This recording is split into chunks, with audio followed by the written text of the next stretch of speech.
Carl Jung noticed something strange after decades of studying human psychology. The people who were closest to the most important transformation of their lives rarely felt excited about the future. In fact, they usually felt the opposite: confused, disconnected, restless, as if something that once gave their life meaning had quietly stopped working. Most people assume these feelings mean something is wrong. Jung believed they often mean something very different. He observed that before a person enters a completely new chapter of life, the psyche almost always sends a series of signals. Not one, not two, but a pattern of signs that appears again and again across different lives, different ages, and different circumstances. The problem is that almost nobody recognizes them when they arrive.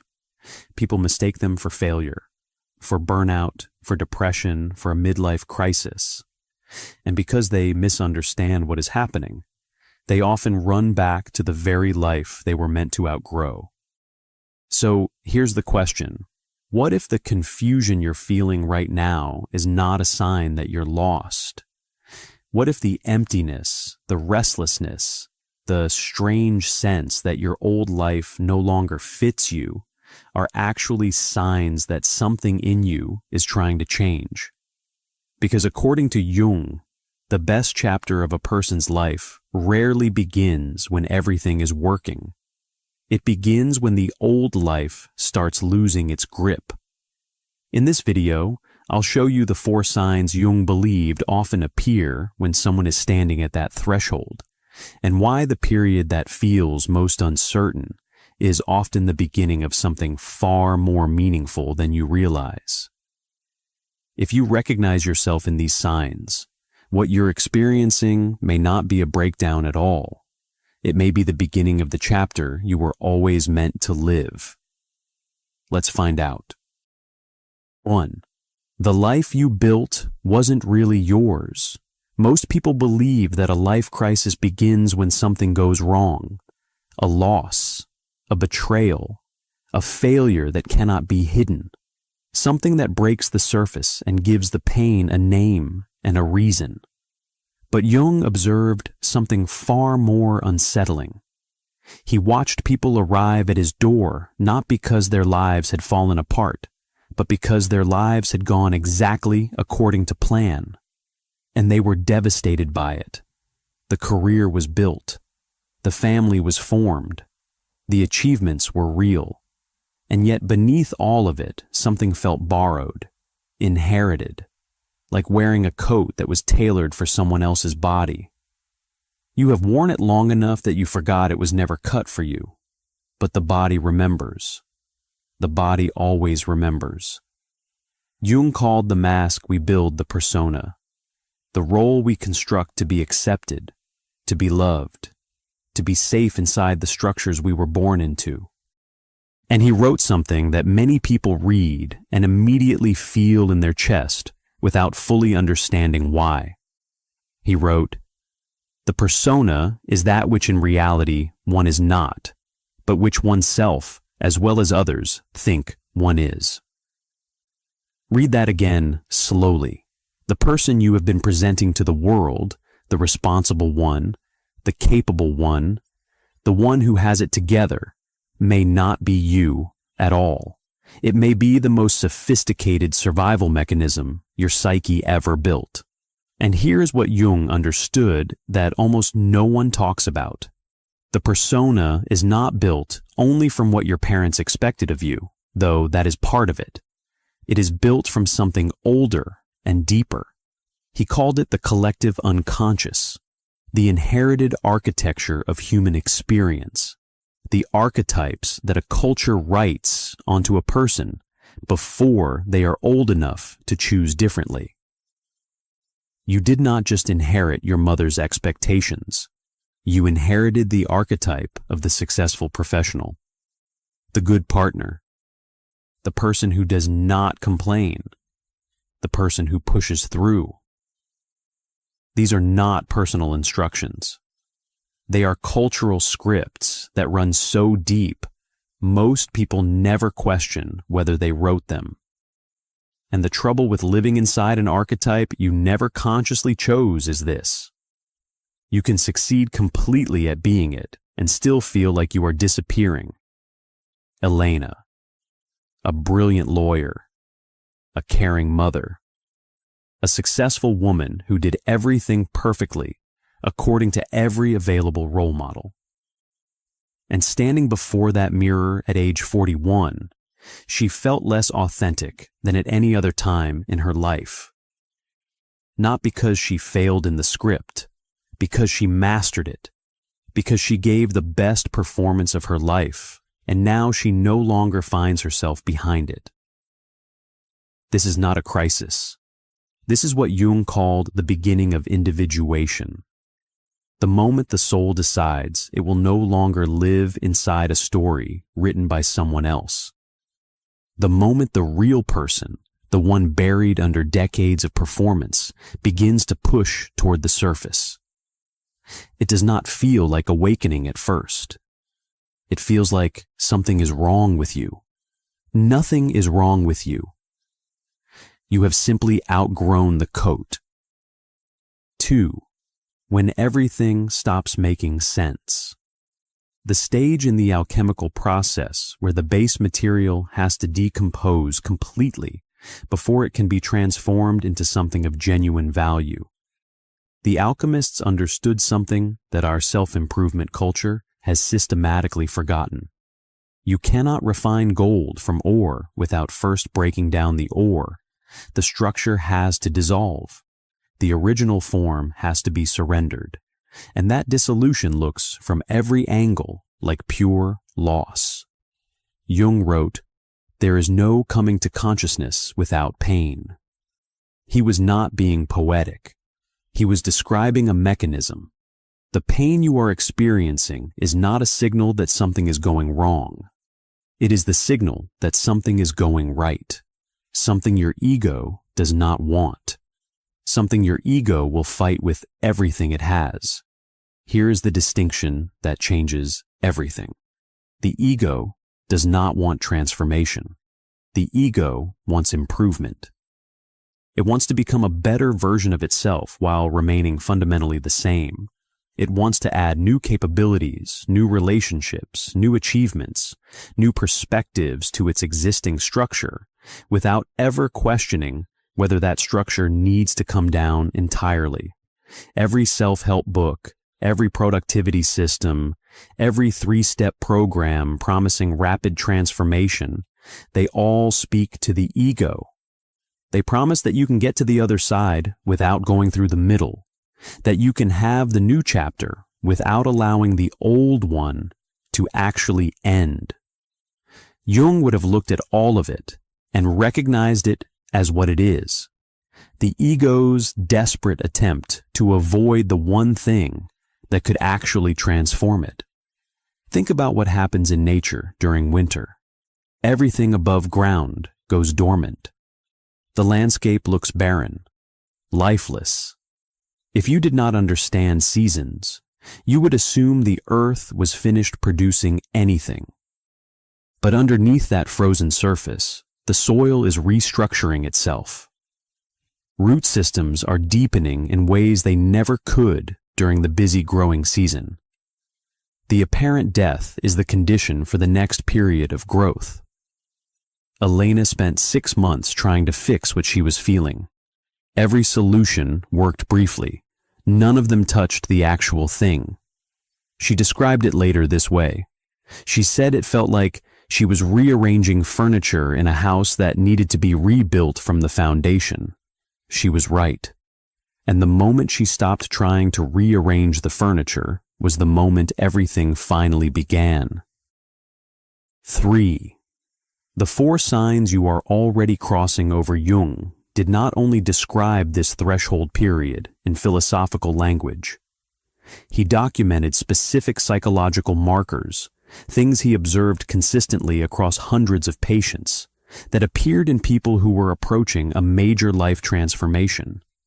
These markers are almost always misread by the people experiencing them, by their families, sometimes even by therapists who do not understand what they are witnessing. They look like symptoms of something going wrong. They are actually signs of something going right. Here are the 4. The first is a hollowing out of things that used to carry meaning. You wake up, and the life you have built, the one that met all the criteria, feels like a theater set for a production that already closed. You go through the motions because you do not know what else to do. The emotional current that used to run through your routines, your goals, your relationships, has thinned to almost nothing. People around you do not notice because you are still performing. But inside you feel as though you are watching your own life from a slight distance, through glass, and what you see no longer makes sense to you. Jung recognized this as the psyche, withdrawing its energy from the structures the ego built. When something has completed its function in your psychological development, the life force begins pulling back from it.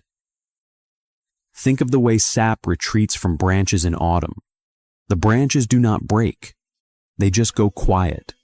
And the energy that used to flow through them begins pooling somewhere deeper, preparing to fuel something you cannot yet see or name.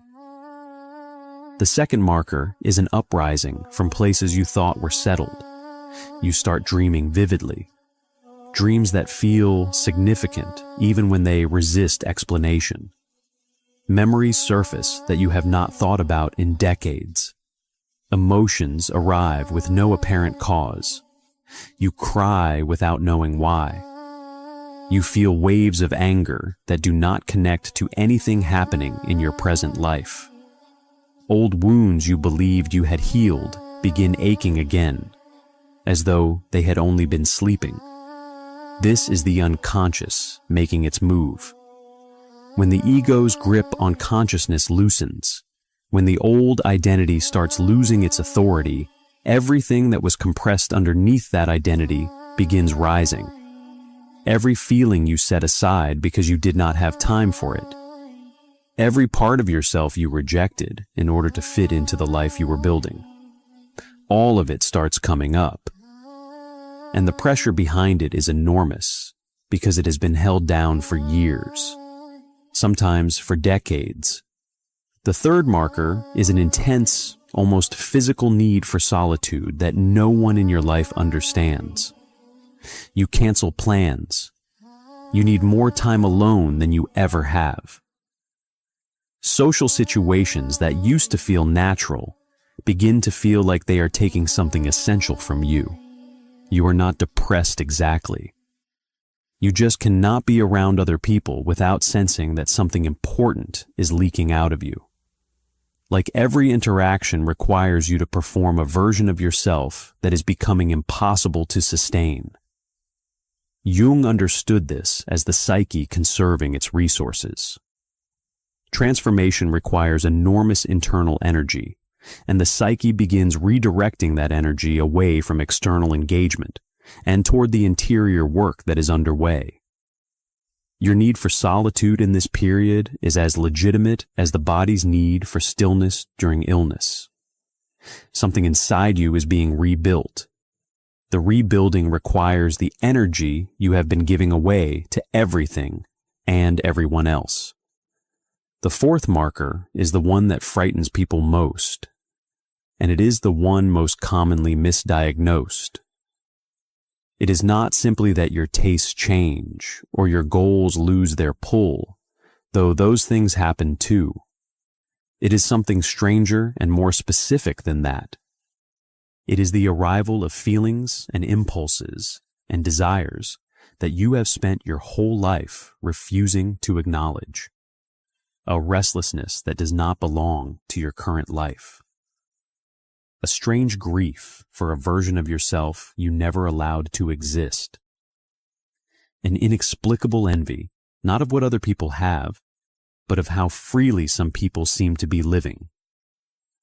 Jung called what you are encountering here the shadow, the parts of the self that were rejected or suppressed, not because they were evil, but because they did not fit into the persona you were building.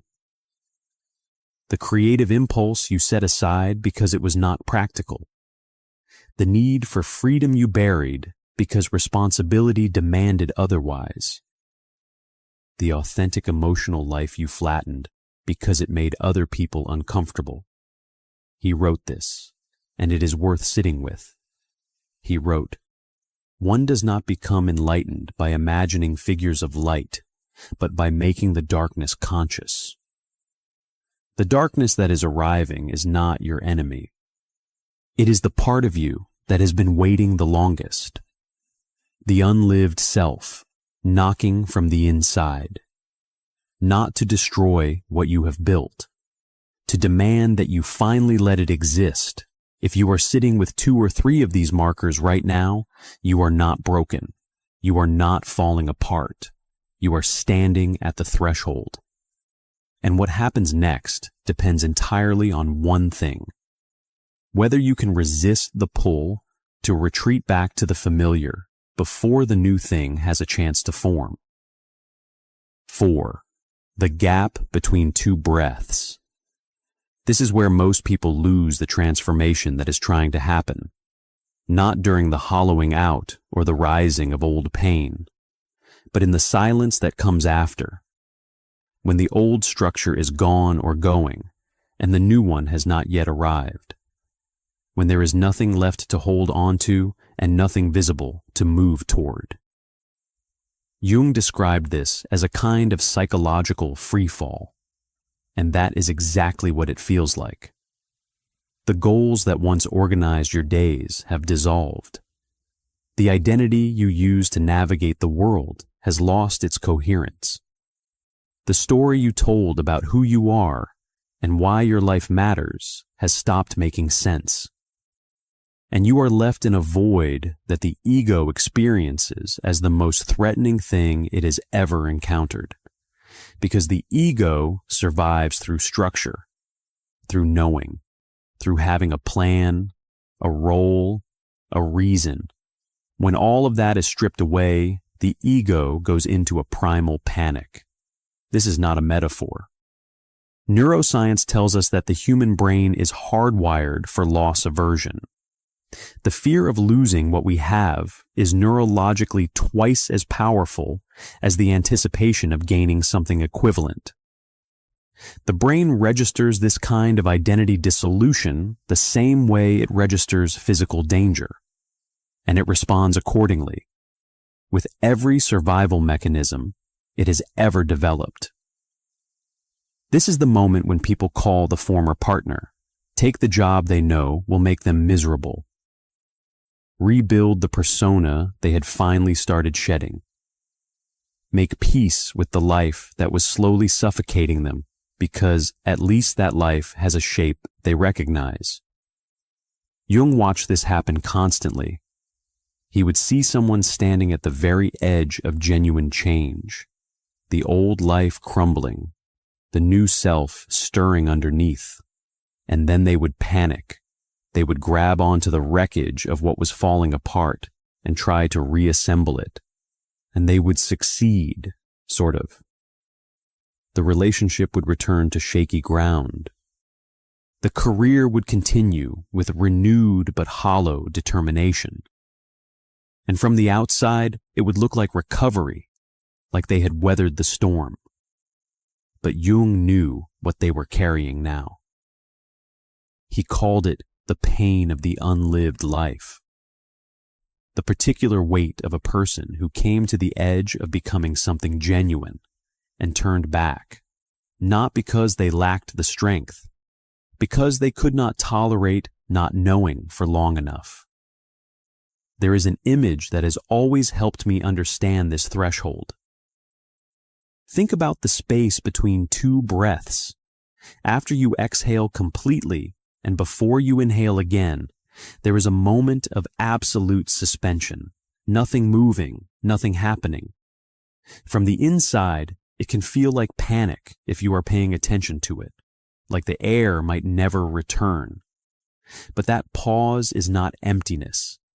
It is the moment the body reorganizes itself to receive the next breath. The stillness is not the absence of life. It is the condition for life's continuation. The gap between your old chapter and your new one works the same way. The void that feels like nothing is actually where the new self is taking shape.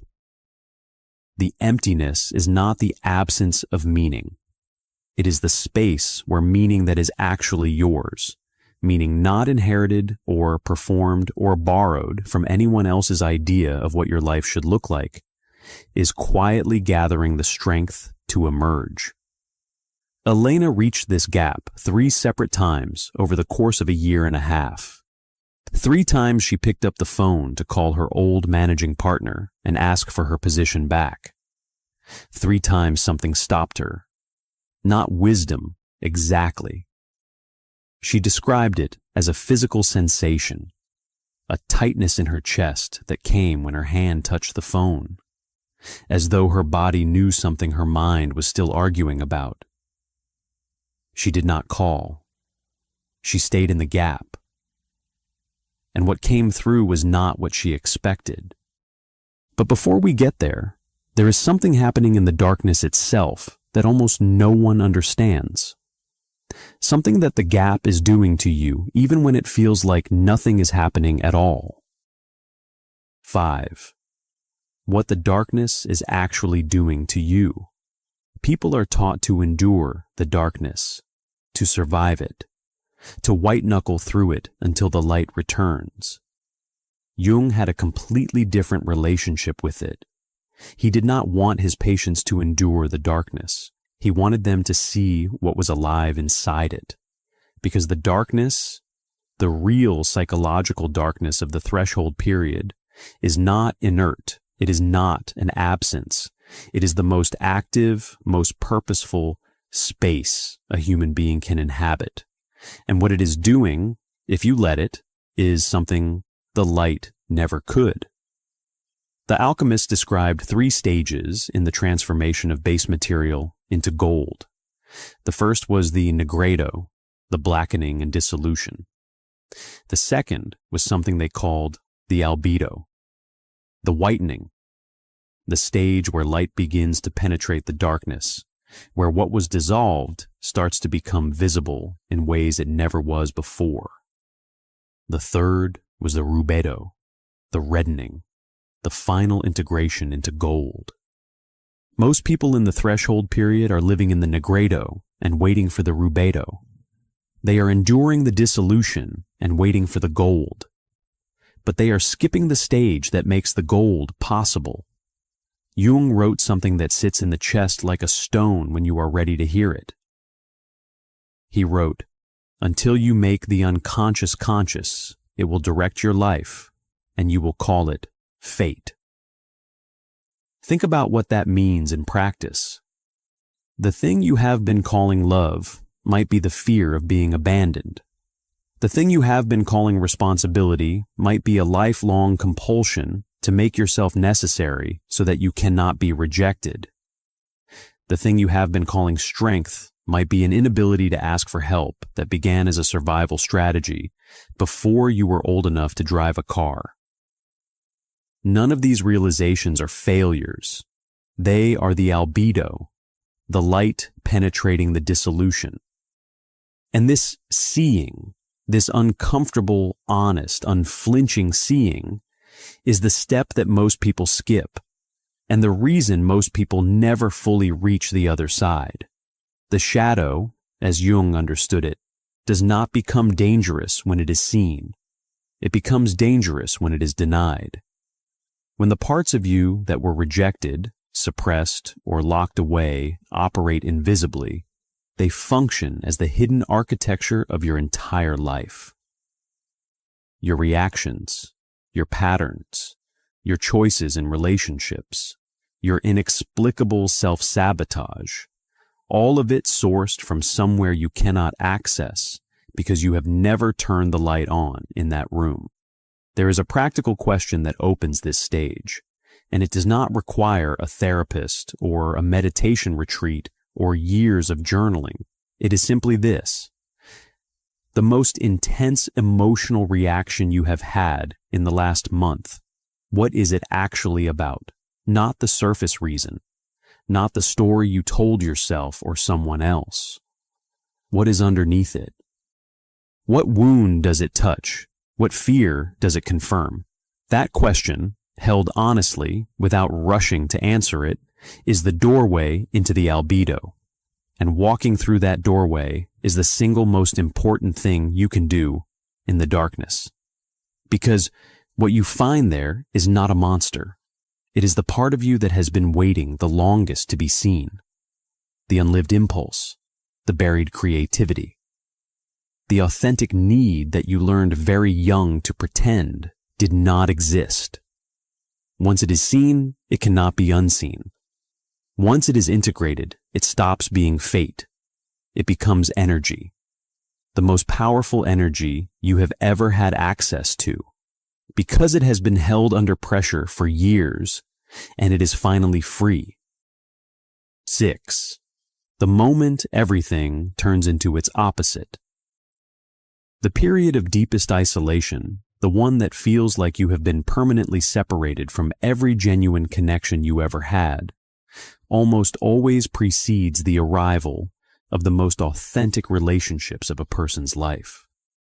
The moment of most complete meaninglessness, when nothing you have ever believed in seems to hold any truth, often gives birth to a sense of purpose so precise and personal that it carries a quality the borrowed sense of purpose never did.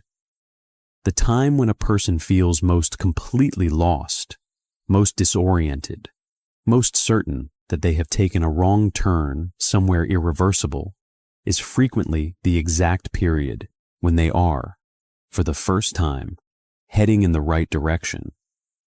This is not wishful thinking. This is what happens when the ego's agenda finally exhausts itself. When all the planning and strategy and forced optimism run out of fuel, the deeper intelligence of the psyche finally gets a chance to speak. And this deeper intelligence has been paying attention to everything your conscious mind was too busy performing to notice. There is something else that happens in this enantiodromia, something Jung called synchronicity. He described it as an ever-present reality for those who have eyes to see. When you are in the threshold, when your interior is reorganizing itself at the most fundamental level, you begin noticing things you would not have noticed before. Not because those things were not always there, but because the ego, in its ordinary state of control and performance, filters out enormous amounts of information that does not serve its existing narrative. When the ego loosens its grip, that filter lifts. The book that falls open to exactly the page you needed. The stranger who says the thing you have been trying to understand for months. The conversation that arrives at the precise moment a door was closing. Jung did not think these were supernatural events. He thought they were the natural result of a psyche that was finally permeable, finally open to signals it had been blocking. I'm going to suggest something here, and I want you to sit with it honestly. The fact that you are watching this video right now, at this particular moment in your life, is not a coincidence. Not because this video is magical, but because you are. Because whatever is moving in you is moving towards something, and it is finding its way to what it needs. That is not mysticism. That is the mechanism Jung spent his life describing. Elena did not find her next chapter through planning. She was not strategic about it. She was not following a program or executing a vision board. What happened was quieter and more surprising than any of that. A conversation at a friend's dinner party with a woman who ran a small non-profit supporting women through divorce. The conversation lasted 40 minutes. Elena could not stop thinking about it for 3 weeks afterward. She felt something she had not felt since she was a student, since before she knew what she was supposed to become. She felt drawn towards something without any logical reason to justify it, without a financial case, without a career ladder, without anything the old Elena would have recognized as a valid reason to make a change. Jung would have recognized it immediately. When the ego's agenda is finally exhausted, he wrote, the deeper intelligence of the psyche gets a chance to express itself, and it moves not through logic, but through something more like gravity, toward what is actually true, toward what has always been true and could not get through while the performance was running. The new chapter, when it comes, rarely looks like what the old self would have chosen, and that is exactly how you know it is real. 7. The best chapter doesn't look like what you imagined. The best chapter of your life will not arrive the way the old chapters did, not through goal setting, not through a better plan or a stronger morning routine or a more disciplined version of the person you have already been. It arrives through something Jung called emergence, a reorganization so deep and so fundamental that your entire relationship with being alive begins to shift. Not your circumstances at first, your interior, the quality of your attention, the way you move through an ordinary day, the things that can finally reach you now that could not get through before. There is a concept Jung returned to quietly throughout his life, one that almost no one in the world of self-improvement ever talks about. He called it the unlived life, the version of you that existed as a real possibility before the persona was constructed, the self that was forming before you learned what was acceptable and what needed to be hidden, before you understood which parts of yourself were welcome in the room and which ones had to wait outside. That version of you did not disappear, it went underground.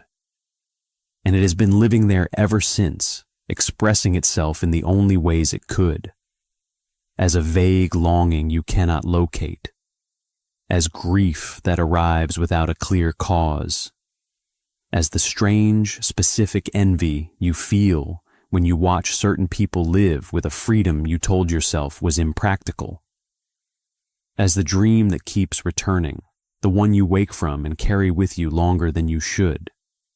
Jung wrote something about this that I want you to really hear. He wrote that the unlived life is the source of neurosis, not the painful life, not the difficult life, the unlived one, the one you quietly set aside to become the person the world needed you to be. So here's what the darkness has actually been doing: the dissolution, the negredo, the long disorienting collapse of everything that used to hold its shape. It is not the end of you. It is the unlived life pressing back through the surface. It is the person you almost became, finally gathering enough force to break through the false structure and insist on existing. This is what the best chapter is made from. Not new achievements stacked onto the old foundation. A life rebuilt from what is actually true about you. Jung called this the second half of life,